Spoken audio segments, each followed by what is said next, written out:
ગઈકાલે એસઓજી અને પીસીબીની સંયુક્ત ટીમોએ પ્રતિક અભિજીત નિલેશ શાહ ઉંમર વર્ષ 37 ને સુરતની અંદર રાંદેર પોલીસ સ્ટેશન વિસ્તારમાંથી ઝડપી પાડવામાં આવ્યો છે. તેની પાસેથી ટોટલ 1,30,000નો મુદ્દામાલ મળેલો છે અને એની પાસેથી UK, Canada, Europe, Serbia, Macedonia, Czechoslovakia વગેરેના ડુપ્લિકેટ વિઝાની નકલો પણ મળી આવેલી છે. અને એની પૂછપરછ દરમિયાનમાં જાણવા મળ્યું કે દિલ્હીની એજન્સી સાથે સંપર્કમાં હતો, આણંદના એક વ્યક્તિ સાથે પણ સંપર્કમાં હતો અને આ લોકો 2-3 રીતે ચીટિંગ કરતા હતા. એક એ રીતે કે કોઈ પણ વ્યક્તિને વિઝા જોઈતા હોય, કોઈ પણ દેશના જે દેશની અંદર ઝડપથી વિઝા ન મળતા હોય અને ખૂબ જ અઘરું પડતું હોય એવા દેશો, યુરોપિયન કન્ટ્રીઝના ખાસ કરીને દેશો છે, એના વિઝા આ લોકો ડુપ્લિકેટ બનાવીને આપતા હતા.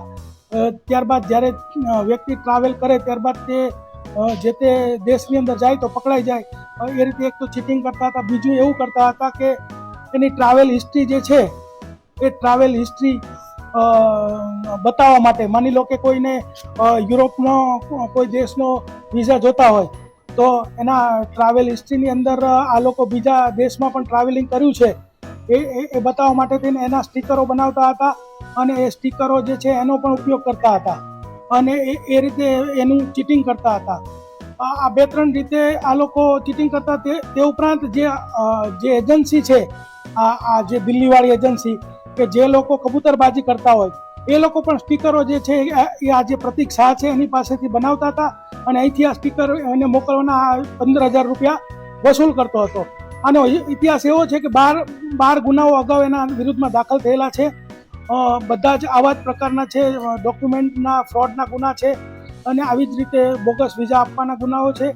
અને આ વ્યક્તિ પોતે ડિપ્લોમા ઇન ઇલેક્ટ્રિકલ એન્જિનિયરિંગનો અભ્યાસ કરેલો છે. છેલ્લા 10 વર્ષથી આ પ્રવૃત્તિ કરે છે અને ઘણી બધી વખત એ પકડાઈ ગયો છે એટલે જ એના વિરુદ્ધમાં ગુના પણ દાખલ થયેલ છે. એની પાસા પણ અગાઉ થઈ છે અને 10 વર્ષની એની પૂછપરછ દરમિયાન જાણવા મળ્યું કે આવા કેટલા સ્ટીકરો એને બનાવ્યા હશે તો 700થી વધારે સ્ટીકરો એને બનાવેલા એવું આપણને જણાય આવે છે.